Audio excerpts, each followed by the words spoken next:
Hello and welcome. Article 20 तक हमने पढ़ लिया। आज हम पढ़ेंगे उसके आगे। आर्टिकल 21 से स्टार्ट करना है।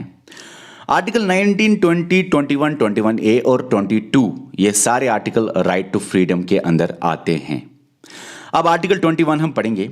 आर्टिकल 21 क्या है sir? Protection of life and personal liberty.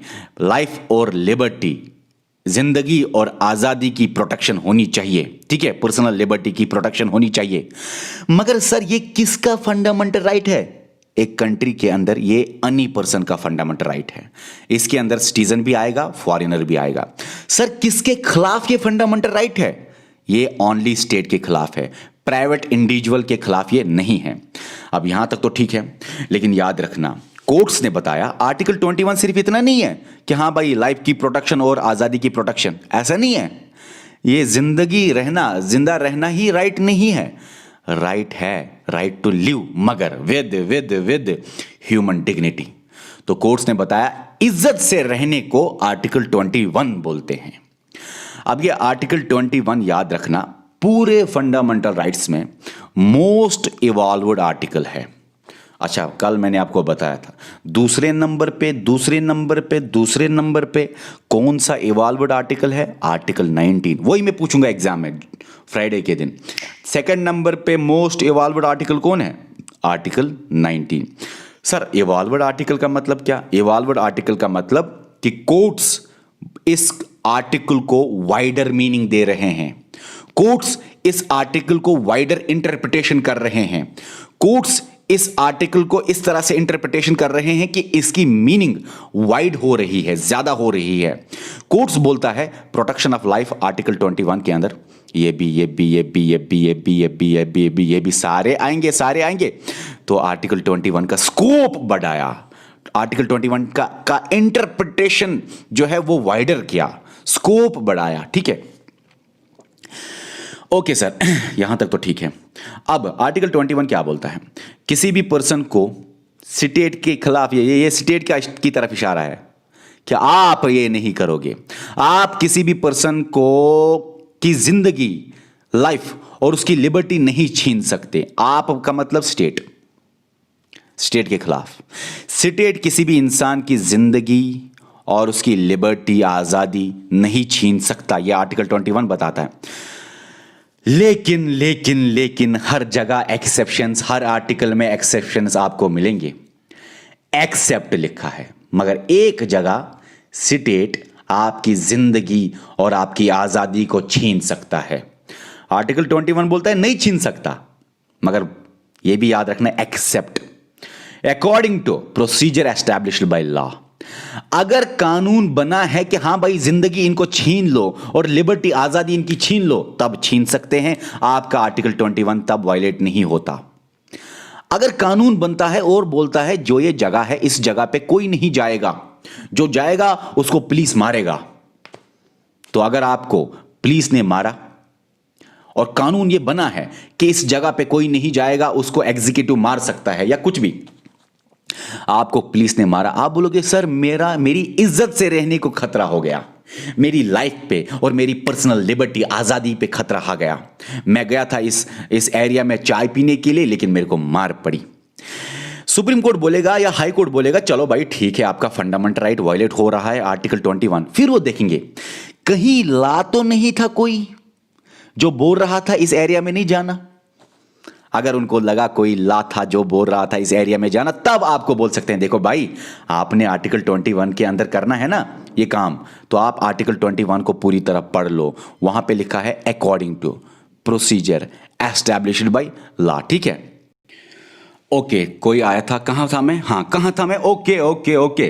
तो प्रोसीजर एस्टैब्लिश्ड बाय लॉ थोड़ा सा समझ आ गया। अब है आगे, याद रखना जो ये प्रोसीजर एस्टैब्लिश्ड बाय लॉ है ना, वहां पे याद रखना कि पहले यही फॉलो किया जाता था, अब नहीं किया जाता ये फॉलो। अब क्या फॉलो जाता है? Due process of law. समझेंगे इस बात को। लेकिन अगर सवाल आए ओरिजिनली कॉन्स्टिट्यूशन जब बना तो क्या लिखा था? ये लिखा था इसमें ड्यू प्रोसेस ऑफ लॉ कि प्रोसीजर एस्टैब्लिश्ड बाय लॉ था। जब कॉन्स्टिट्यूशन बना sir procedure established by law था। अब इन्होंने ये प्रोसीजर एस्टैब्लिश्ड बाय लॉ कहां से लाया? इसी को हम पढ़ेंगे। इंग्लैंड से लाया था, इंग्लैंड से तो लाया, लेकिन ये प्रोसीजर एस्टैब्लिश्ड बाय लॉ और ड्यू प्रोसेस ऑफ लॉ में फर्क क्या है? फर्क कुछ है, मैं आपको बताऊंगा। एक जगह फर्क है, वो ये है बस, यहां पे ये और यहां पे, बाकी सेम टू सेम है।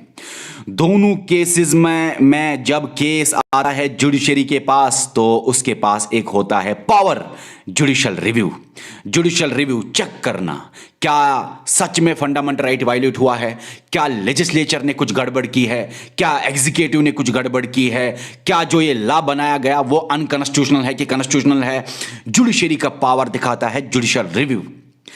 अब दोनों केसेस में जुडिशियल रिव्यू का पावर आपको देखने का मिलेगा, लेकिन अलग अलग अंदाज में।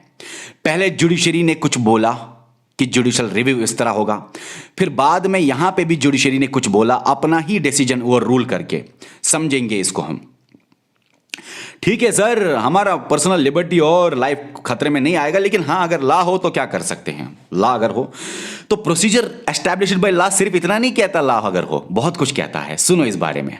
प्रोसीजर एस्टैब्लिश्ड बाय लॉ जो कि पहले 1950 में था, तो प्रोसीजर एस्टैब्लिश्ड बाय लॉ पे एक केस आपको याद रखना है, गोपालन केस। गोपालन, जब भी कोई केस होता है तो कोर्ट्स फिर देखते हैं क्या सही है क्या गलत है, रिजल्ट निकल के आता है। तो रिजल्ट क्या निकला? सुप्रीम कोर्ट ने कुछ कहा गोपालन केस में। क्या कहा उससे पहले हम जानेंगे प्रोसीजर एस्टैब्लिश्ड बाय लॉ। समझो इस बात को। प्रोसीजर एस्टैब्लिश्ड बाय लॉ लाया गया है इंग्लैंड से, और याद रखना जुडिशियल रिव्यू जब होगा, जब जुडिशरी के पास केस आएगा तो जुडिशरी क्या देखेगा? फंडामेंटल राइट वायलेट हुआ है। फॉर एग्जाम्पल यही हम लेंगे, यही केस, क्या आपको इस जगह पे जाने से मना किया था, लेकिन आप गए चाय पीने और आपको मार दिया गया पुलिस वाले। फॉर एग्जांपल एग्जीक्यूटिव आता है ना, वो पुलिस, उन्होंने आपको मारा तो आप चले गए कोर्ट, मेरा फंडामेंटल राइट आर्टिकल 21 वायलेट हुआ। समझो अब इस बात को। अगर प्रोसीजर एस्टैब्लिश्ड बाय लॉ होगा तो क्या होगा? अभी चल रहा है 1978 के बाद ये फॉलो किया गया due process of law USA का, तो क्या होगा आपके साथ, क्या होगा? समझो इस बात को। पहले जो मैंने आपको समझाया था वही है प्रोसीजर एस्टैब्लिश्ड बाय लॉ। चलो आप हो, देखो भाई, प्रोसीजर एस्टैब्लिश्ड बाय लॉ में जुडिशियल रिव्यू केस किस तरह होता है।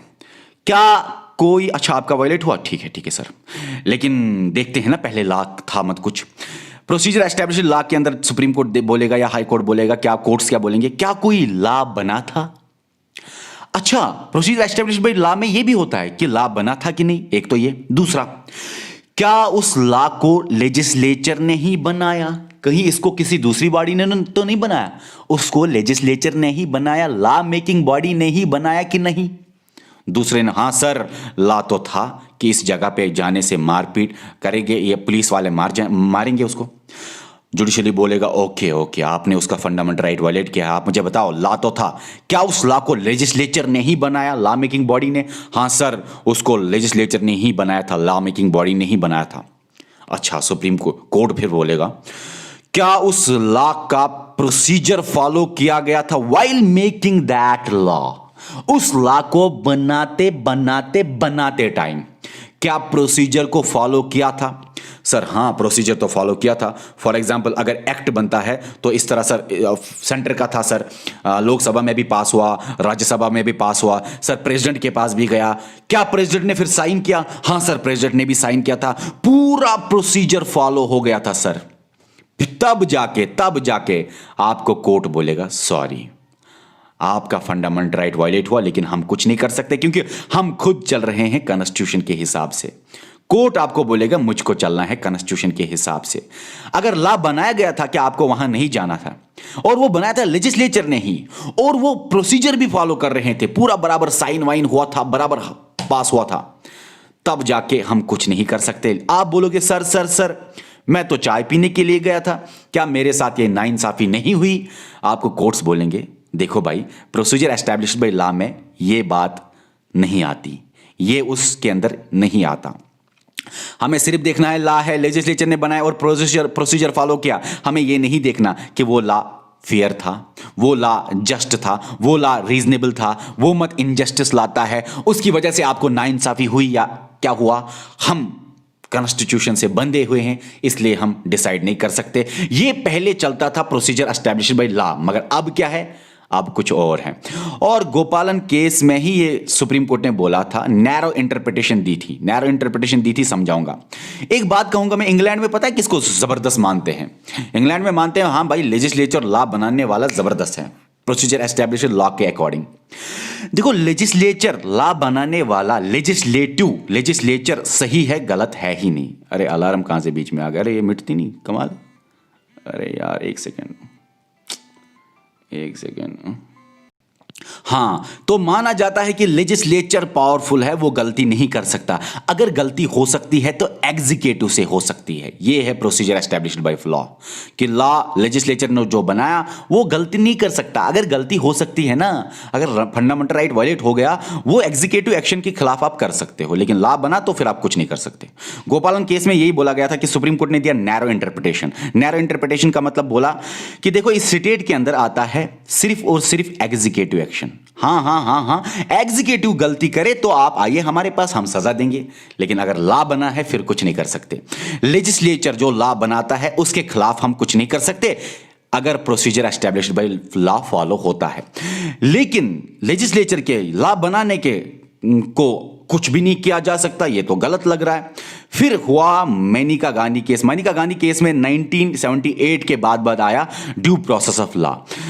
मेनिका गांधी केस में सुप्रीम कोर्ट ने इंटरप्रेट किया आर्टिकल 21 को वाइडली का मतलब इसमें बहुत ज्यादा स्कोप डाला आर्टिकल 21 के अंदर।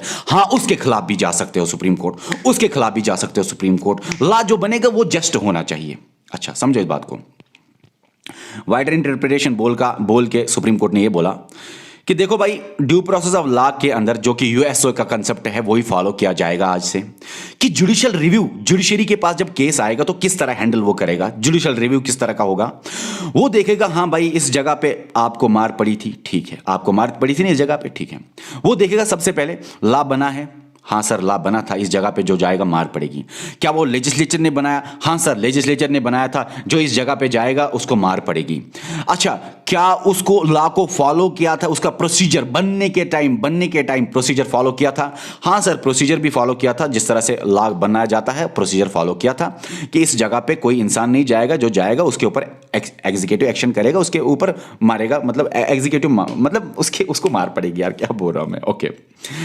अब समझो इस बात को, लेजिस्लेचर बोलेगा उसके बाद ड्यू प्रोसेस में कुछ और भी जो कि प्रोसीजर एस्टैब्लिश्ड बाय लॉ के ऊपर नहीं था। उसके बाद बोलेगा ड्यू प्रोसेस ऑफ लॉ में कुछ और भी। क्या जो आपने ये लॉ बनाया है ये फेयर है? तो क्या ये जस्ट है? क्या ये रीजनेबल है? क्या एक इंसान जो सिर्फ चाय पीने जाता है उसको आप मारते हो, उसको आप जेल में भरते हो, क्या ये सही है? तो उस कंडीशन पे सुप्रीम कोर्ट बोल सकता है भाई आपका लॉ जो बनाया गया है वो अनकॉन्स्टिट्यूशनल है, वो नहीं माना जाएगा। अब लेजिस्लेटिव एक्शन के खिलाफ भी आप जा सकते हो सुप्रीम कोर्ट की, जो लॉ बनाया सर आप देखो चेक करो, क्या वो लॉ सही है, क्या वो लॉ फेयर है, क्या वो लॉ जस्ट है, क्या वो लॉ रीजनेबल है। आप देखो पहले तो लॉ जो था लॉ था बस, और कुछ नहीं कर सकते थे सुप्रीम कोर्ट, लेकिन अब क्या है आप देख सकते हैं ड्यू प्रोसेस ऑफ लॉ में 1978 के बाद आया क्या, कि देख सकते हैं कि हाँ फेयर भी है, जस्ट भी है, रीजनेबल भी है क्या, और जो बाकी तीन चीजें हैं वो तो उसमें भी थी ऊपर। अब याद रखना मेनिका गांधी केस में सुप्रीम कोर्ट ने वाइडर इंटरप्रिटेशन दिया और बोला कि एग्जीक्यूटिव एक्शन के खिलाफ तो आप आ सकते हो सुप्रीम कोर्ट और हाई कोर्ट कि मुझे ऐसे मार पड़ी या ऐसा हुआ। लेजिस्लेचर भी अगर कानून ही बनाए गलत, कानून ही बनाए अनफेयर, कानून ही बनाए अनजस्ट, कानून ही बनाए इर्रीजनेबल, तो उस कानून को भी नल किया जा सकता है, वाइड किया जा सकता है। तो लेजिस्लेचर ऐसा कोई कानून नहीं बना सकता ड्यू प्रोसेस ऑफ लॉ में जो फेयर ना हो, जस्ट ना हो, रीजनेबल ना हो। ड्यू प्रोसेस ऑफ लॉ में क्या है कि कानून फेयर होना चाहिए, जस्ट होना चाहिए, रीजनेबल होना चाहिए। प्रोसीजर एस्टेब्लिशमेंट लॉ क्या है? कानून होना चाहिए बस, चाहे वो फेयर हो या ना हो, जस्ट हो या ना हो, रीजनेबल हो या ना हो, कोई मसला नहीं, कानून काफी है। यहां पे क्या है, कानून तो है, बाकी चीजें सेम टू सेम, यहां भी ये तीन चीजें, यहां भी ये तीन चीजें, मगर उसके अलावा कुछ और। आप बोल सकते हो due process of law procedure established by law ही है, मगर इसके अलावा ये कि फेयर, जस्ट और रीजनेबल कानून लाना चाहिए। ठीक है, आपके सामने ये कुछ फंडामेंटल राइट्स है, आप देखो भाई, right to livelihood, right to privacy, shelter. देखो एक बात कहूंगा मैंने शायद आपको ये बताया ना, मैंने आपको बताया, ये मैंने बता दिया शायद, कि बैकबोन है पार्ट थर्ड और पार्ट फोर्थ का ये आर्टिकल 21, शायद बताया, अगर नहीं बताया तो 1 मिनट के अंदर बताऊंगा। बैकबोन है ये पार्ट थर्ड और फोर्थ का आर्टिकल 21, मतलब आर्टिकल 21 के अंदर पार्ट थर्ड और पार्ट फोर्थ की चीजें डाली हुई हैं। पार्ट थर्ड में जो जो लिखा है, पार्ट फोर्थ में फंडामेंटल राइट्स में पार्ट थर्ड, और डीपीएसपी पार्ट 4 में जो जो बातें हैं वो आर्टिकल 21 अकेले में हैं। चाहे वो बातें डायरेक्टली हो या इनडायरेक्टली हो, लेकिन आर्टिकल 21 के अंदर आती है, या आर्टिकल 21 के साथ रिलेटेड होती हैं। तो इसलिए ये बैकबोन है आर्टिकल पार्ट थर्ड का फंडामेंटल राइट्स का, और पार्ट फोर्थ का डीपीएसपीज का। ठीक है, यहां पे देखो आप एक नजर मारना कि क्या क्या है। राइट टू रेपिटेशन भी नया है, राइट टू स्लीप तो ठीक है, अच्छा राइट टू मैरी भी है इसमें, देख लेना, अगर नहीं है वो ऐड कर लेना। राइट टू रेपिटेशन है क्या, हाँ रेपिटेशन तो नीचे है ना, तो राइट टू मैरी भी है। बहुत सारे राइट्स हैं, आप देखो ये राइट्स या तो फंडामेंटल राइट्स के बारे में कहीं ना कहीं कुछ लिखा होगा, या तो direct to principles part third और पार्ट फोर्थ में कुछ ना कुछ लिखा होगा इनके बारे में। इसलिए आर्टिकल 21 बैकबोन है पार्ट थर्ड का और पार्ट फोर्थ का। उसके बाद हम पढ़ेंगे आगे आर्टिकल 21 ए क्या बोलता है। आर्टिकल 21 ए बोलता है कि कोई भी पर्सन, क्या ये फंडामेंटल राइट है, मगर अगेंस्ट स्टेट ही, स्टेट के खिलाफ ही वो जा सकता है सुप्रीम कोर्ट। भाई स्टेट मेरे साथ ये कर रहा है, मुझे ये नहीं दे रहा, मुझे वो नहीं दे रहा, स्टेट ने एक बंदे को तो दिया फ्री एजुकेशन, मुझे नहीं दिया, एक बंदे को तो एडमिशन लिया, दूसरे ने नहीं लिया, तो आप ये स्टेट के खिलाफ ही जा सकते हो, क्योंकि ये ड्यूटी है स्टेट की कि वो फ्री एजुकेशन दे दे। ये बहुत ही ये आर्टिकल जो है ना वो 86 कॉन्स्टिट्यूशनल अमेंडमेंट एक्ट की वजह से फंडामेंटल ड्यूटी से भी जुड़ गया था, डीपीएसपी से, और फंडामेंटल राइट्स को आपस में जुड़ाता है। समझाऊंगा मैं आपको। आर्टिकल 21 ये क्या है, राइट टू एजुकेशन, मगर किसकी एजुकेशन, एलिमेंट्री एजुकेशन, मतलब जो छोटे हैं 6 से 14 ईयर्स तक, आपकी नहीं। आर्टिकल 21 है राइट टू एजुकेशन, मगर right to free education and compulsory education. याद रखना, right to education article 21 A जो कि अमेंडमेंट से आया, वो मैं बात करूंगा। जहां पे ए लिखा है मतलब अमेंडमेंट से आया, वो मैं उस बात पे मैं आऊंगा, लेकिन बात समझो। राइट टू एजुकेशन, आप बोलोगे मुझे फ्री दे दो एजुकेशन, नहीं, फ्री और कंपलसरी एजुकेशन मिलेगी सिर्फ और सिर्फ एलिमेंट्री एजुकेशन के मामले में, सिर्फ और सिर्फ 6 से 14 इयर्स के मामले में छोटे बच्चों को एलिमेंट्री एजुकेशन मिलेगी, छोटे लेवल की एजुकेशन, हायर एजुकेशन नहीं, एलिमेंट्री एजुकेशन। 6 से 14 साल का कोई होगा उसको एलिमेंट्री एजुकेशन देगा, कौन देगा, स्टेट देगा, फ्री देगा, और कंपलसरी उसके लिए है। अब कंपलसरी वर्ड पेरेंट्स के ऊपर अप्लाई होता है, समझना इस बात को। ये यहां पे फ्री लिखा है, कंपलसरी लिखा है, कंपलसरी वर्ड पेरेंट्स के लिए ऊपर अप्लाई होता है कि ड्यूटी है ये पेरेंट्स की। इसीलिए फंडामेंटल ड्यूटी 51 ए के पता है क्या बोलता है, पेरेंट्स की ड्यूटी है कि वो अपने वार्ड को दे दे एलिमेंट्री एजुकेशन, कंपलसरी उसके लिए है ये। ठीक है, समझो इस बात को भाई। आर्टिकल 21 इंडिया के अंदर चाहे सिटीजन हो या फॉरेनर हो, अगेंस्ट स्टेट आप जा सकते हो सुप्रीम कोर्ट, हाई कोर्ट के हमारे साथ ये एजुकेशन नहीं दी जा रही है, वो नहीं दिया जा रहा है, एक बच्चे को दिया जा रहा है दूसरे को नहीं, उस रिलीजन को देते हैं उस रिलीजन को नहीं, बहुत सारी बातें। आर्टिकल 21 के अंदर राइट टू एजुकेशन है, मतलब कि एजुकेशन मिलेगी, फ्री भी मिलेगी और कंपलसरी मिलनी चाहिए, मगर सिर्फ और सिर्फ एलिमेंट्री एजुकेशन, हायर एजुकेशन नहीं। कितने बच्चों को, 6 से 14 इयर्स के बच्चों को। अब फ्री एजुकेशन कौन देगा, स्टेट देगा, गवर्नमेंट देगा। कंपलसरी एजुकेशन किसके ऊपर जिम्मेवारी है, पेरेंट्स के ऊपर जिम्मेवारी है कि पेरेंट्स बच्चों को डाले स्कूल में फ्री में पढ़ने के लिए, पेरेंट्स बच्चों को डाले उन स्कूल्स में फ्री में पढ़ने के लिए। अब याद रखना ये सारी कहानी जो है ना वो आर्टिकल 86 कॉन्स्टिट्यूशनल अमेंडमेंट एक्ट 2002 ने बनाई है। पता है पहले क्या था, ये 6 से 14 साल तक पढ़ना, पता है ये एलिमेंट्री एजुकेशन का पढ़ना ये कहां पे था पहले, ये पहले जब कॉन्स्टिट्यूशन बना तो डीपीएसपी के अंदर था। किस आर्टिकल के अंदर, आर्टिकल 45 के डीपीएसपी के अंदर ये लिखा था, हाँ भाई आप एलिमेंट्री एजुकेशन दोगे, फ्री और कंपलसरी एजुकेशन देनी है चिल्ड्रन को। जो मैं आपको बातें समझा रहा हूं ये कहां पे था पहले, कॉन्स्टिट्यूशन जब बना डीपीएसपी में, कहां पे, डीपीएसपी के आर्टिकल 45 में। आर्टिकल 45 डीपीएसपी होता है direct to principles of state policy, part 4 में, जैसे फंडामेंटल राइट्स पार्ट 3 में है। अब ये पहले जो मैंने आपको समझाया ये यहां पे था, लेकिन 86 कॉन्स्टिट्यूशनल अमेंडमेंट एक्ट 2002 की वजह से यहां पे भी चेंज आई, फंडामेंटल राइट्स में भी change I, directive principle of state, ये फंडामेंटल ड्यूटीज में भी चेंज आई। क्या चेंज आई?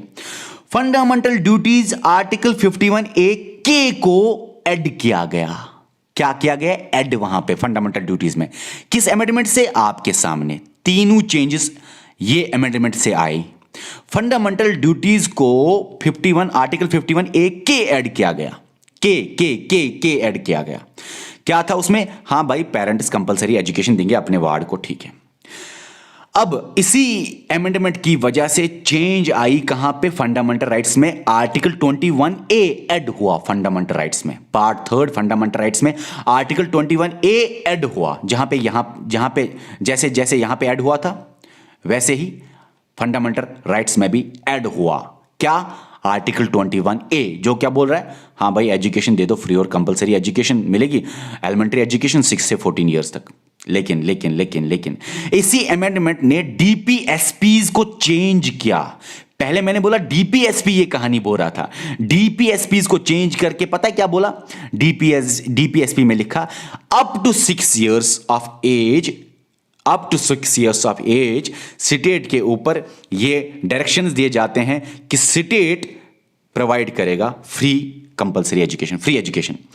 तो डीपीएसपी में भी चेंज लाई इस अमेंडमेंट ने, फंडामेंटल राइट्स में भी चेंज लाई इस अमेंडमेंट ने, फंडामेंटल ड्यूटीज में भी इस चेंज लाई इस अमेंडमेंट ने, फंडामेंटल ड्यूटीज में चेंज लाई इस अमेंडमेंट ने। कहां? 51A के में।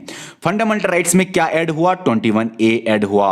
डीपीएसपीज में कौन सा आर्टिकल ऐड नहीं हुआ? चेंज हुआ। वो पहले वो कुछ और बोला था, बाद में चेंज किया गया, अमेंडमेंट चेंज किया डीपीएसपीज में। आर्टिकल 45, आर्टिकल 45 में चेंज क्या लाई गई? पहले वो ये बातें बोलता था, फिर लाई गई चेंज कि up to 6 years of age state देगा फ्री एजुकेशन।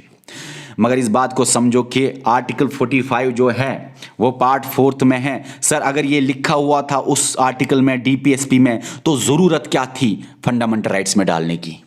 अगर डीपीएसपी आर्टिकल 45 में यही बातें लिखी थी पहले, बाद में तो चेंज किया गया और बोला गया ये।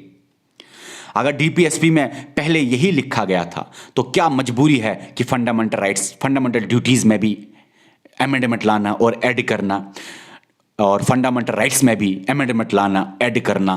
ये आर्टिकल क्या मजबूरी है? आर्टिकल 21A को ऐड करना, 51A के को ऐड करना, क्या मजबूरी है? मजबूरी ये थी कि डीपीएसपी जो है वो नॉन जस्टिसेबल है।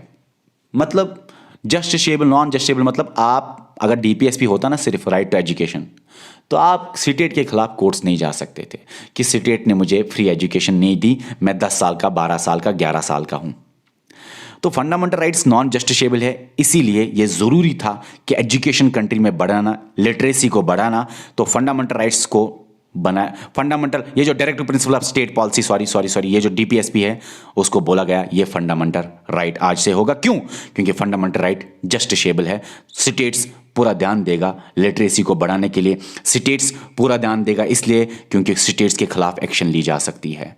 स्टेट के खिलाफ फंडामेंटल राइट है, जुडिशरी में जा सकता है इंसान, जस्टिसेबल है, एनफोर्सेबल बाय कोर्ट्स है। मगर यहाँ पे डीपीएसपी में ऐसा कुछ नहीं था, इसीलिए डीपीएसपी का जो प्रोविजन है वो आर्टिकल 21 फंडामेंटल राइट्स में डाला गया। ठीक है, फंडामेंटल ड्यूटीज इसलिए ताकि पेरेंट के ऊपर भी जिम्मेवारी होना। सिटीजन, फंडामेंटल ड्यूटीज बोलता है सिटीजन के पास कुछ ड्यूटीज हैं।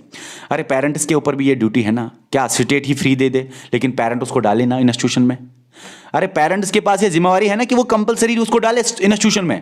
स्टेट तो हर एक घर में पकड़ पकड़ के एक बच्चे को नहीं ला सकता ना, इसीलिए फंडामेंटल ड्यूटीज में भी डालना जरूरी था ताकि पेरेंट्स के ऊपर ड्यूटी बन जाए।